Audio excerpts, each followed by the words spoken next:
question. And we'll deviate a little bit today if we want to go with the first question. Special shout out to Bruce Cooper. Coop, finishing up 34-year run at Channel 12 this week. So congratulations, Coop. Thank you for everything. And we will turn it over to you to ask the first question for DeAndre Hopkins. Well, thank you very much, Mark. I really appreciate it. And let me tell you something.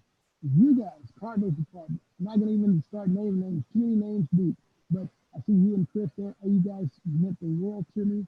You made our jobs easier for us. Thank you so very, very much.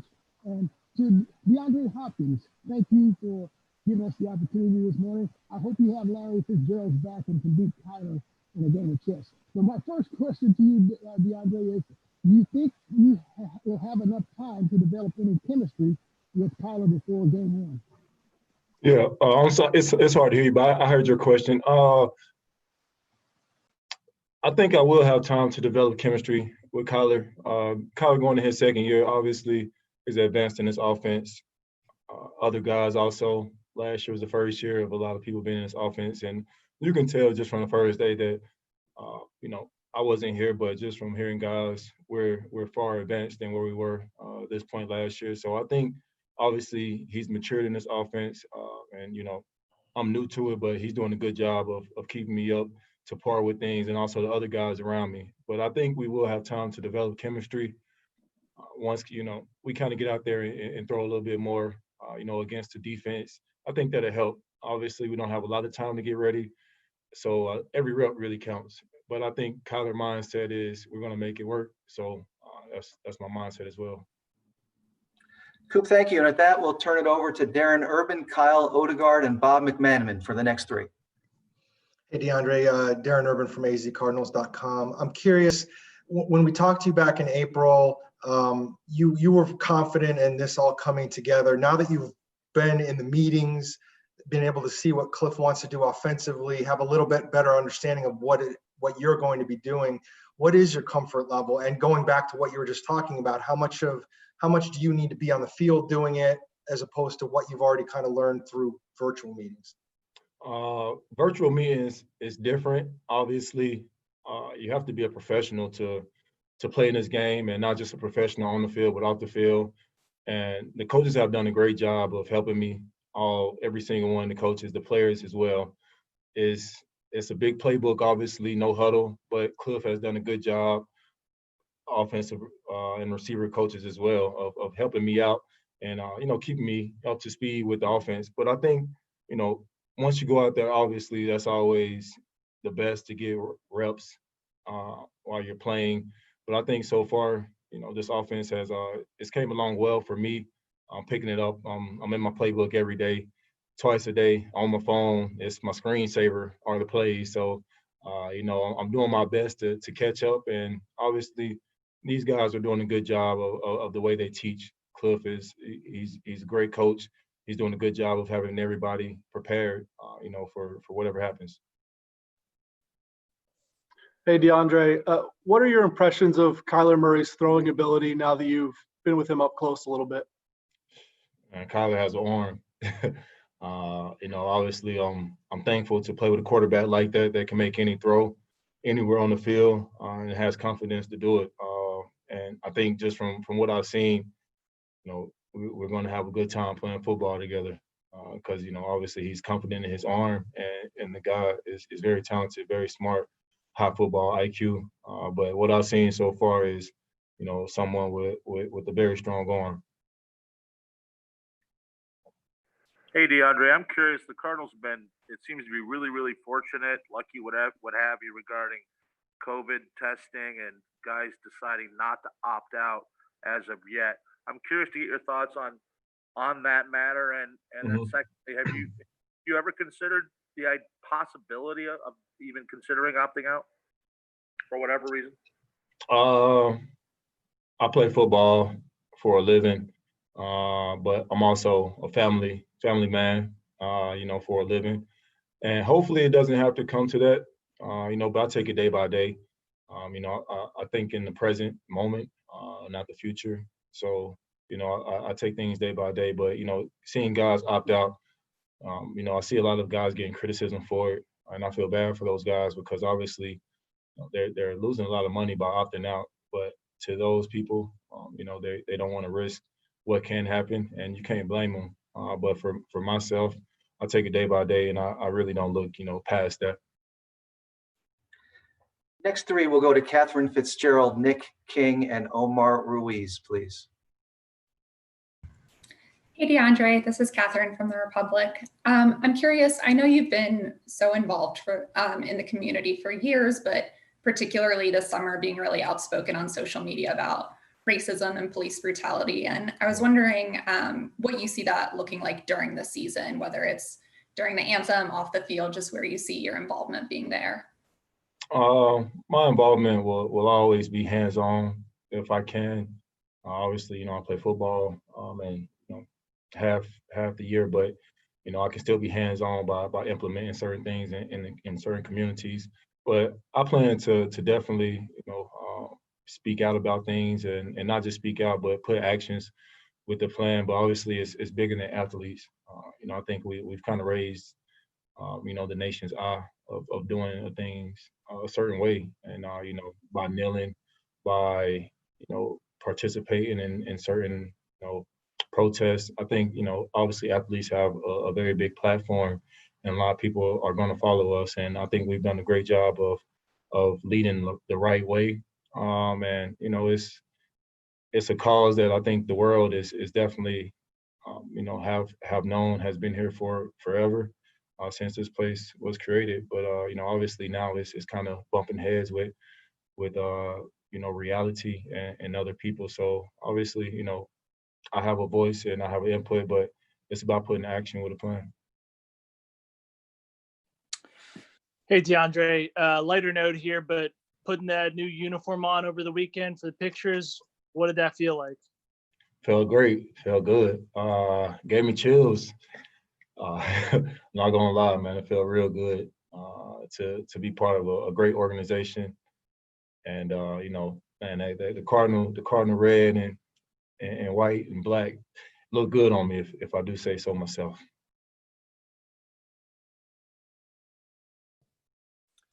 Hey, Hop, good to see you. Glad to see you out west.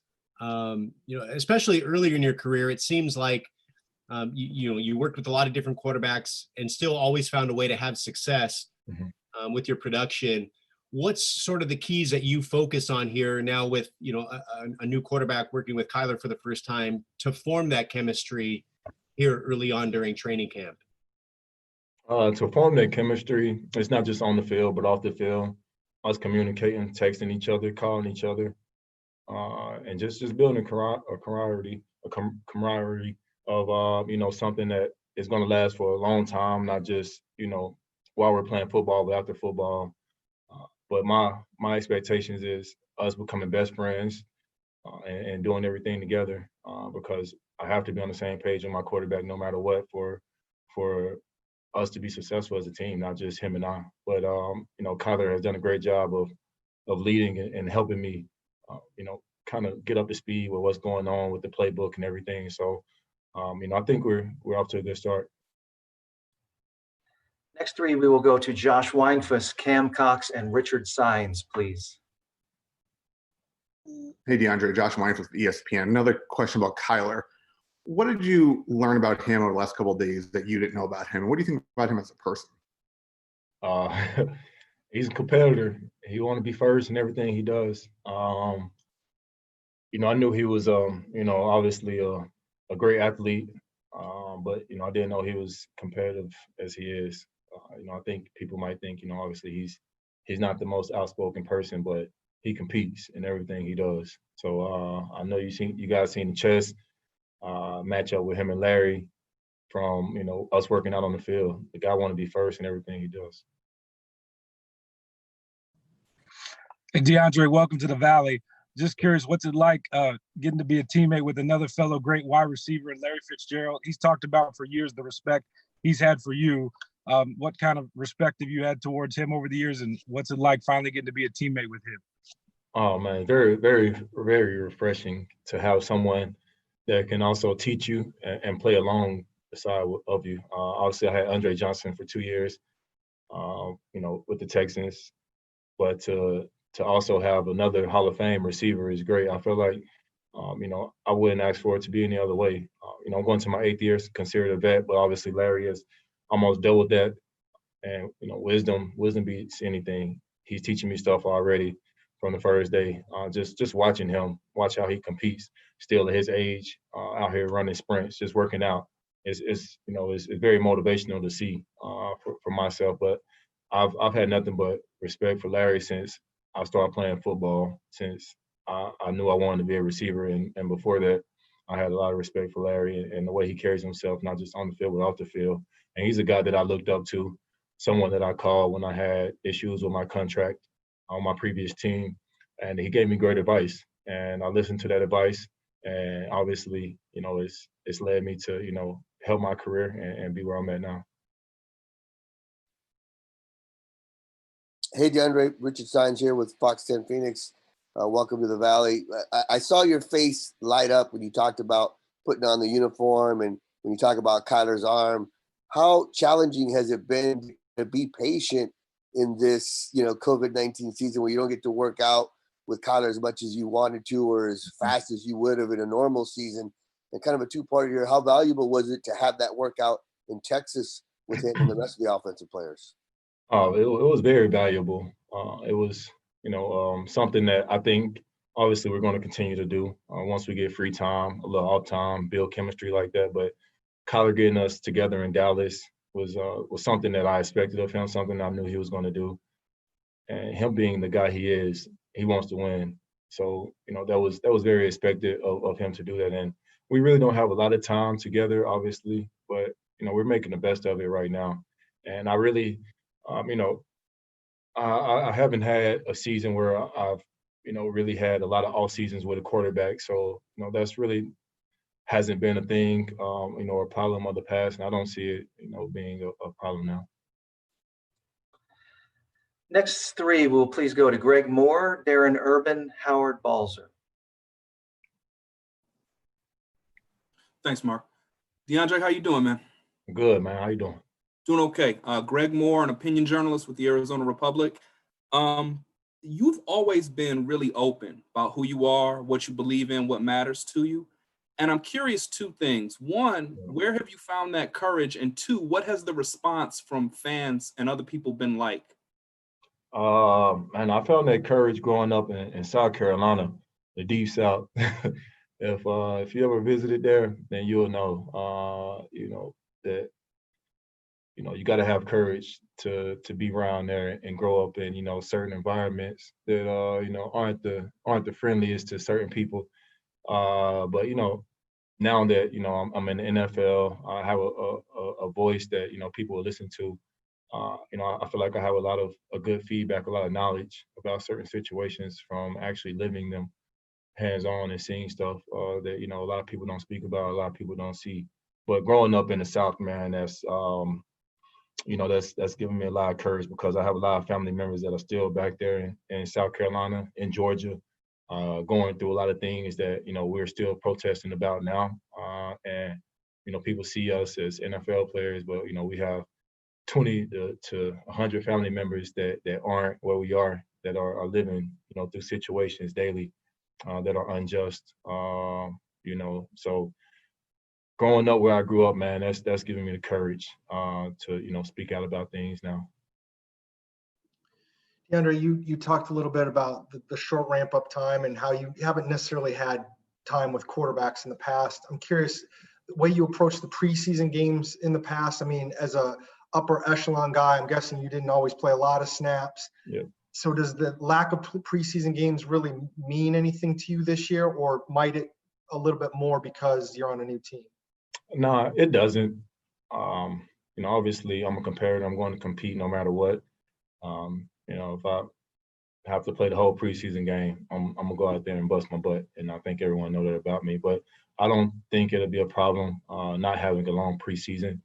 And it's the NFL. Guys are going to do their best to prepare to play the game to their fullest potential. Obviously, we haven't had a lot of time to do what we want, but guys are still finding ways to build that chemistry and go out and be ready for the first game. But I don't think it'll be a problem, for for myself. I can't speak on other people though.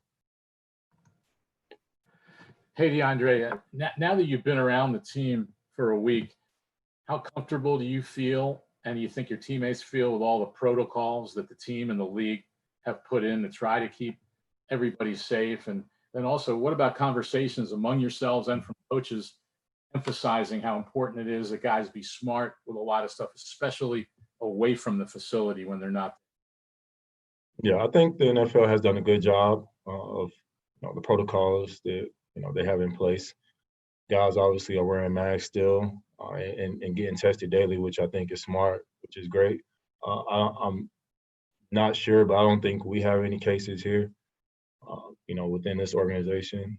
But I think the NFL is going about the right way, and obviously the coaches are doing a good job of kind of implementing that, of everyone washing their hands. You see someone going around with with sanitizer spraying down everything that we touch.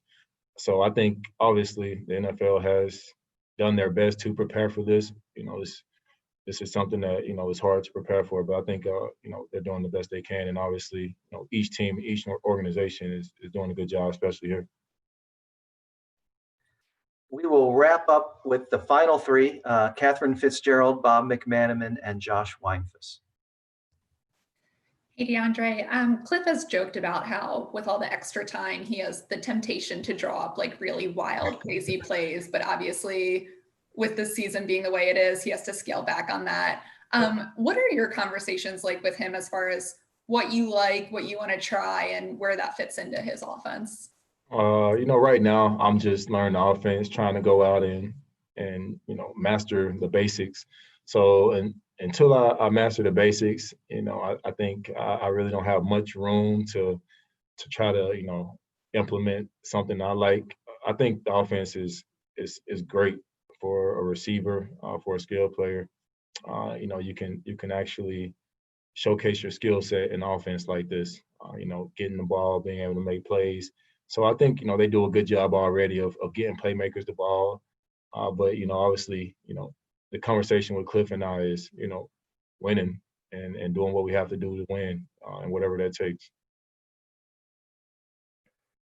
DeAndre, I'm curious what your thoughts were about being ranked number 8, and then on Patrick Peterson missing the whole top 100, unfortunately for him, and how motivated you think that's going to make a guy you've gone up against before. Man, Pat P is in the top 3 of cornerbacks that I've played against. Obviously, I think he deserved to be in the top 100, even after the injuries that he had. The year before last, or going into last year, he still played a good season. And I think people that played against him would say the same. He deserves to be in the top 100. I don't think I had a vote in that, because I definitely put him in there. But for myself, I'm thankful.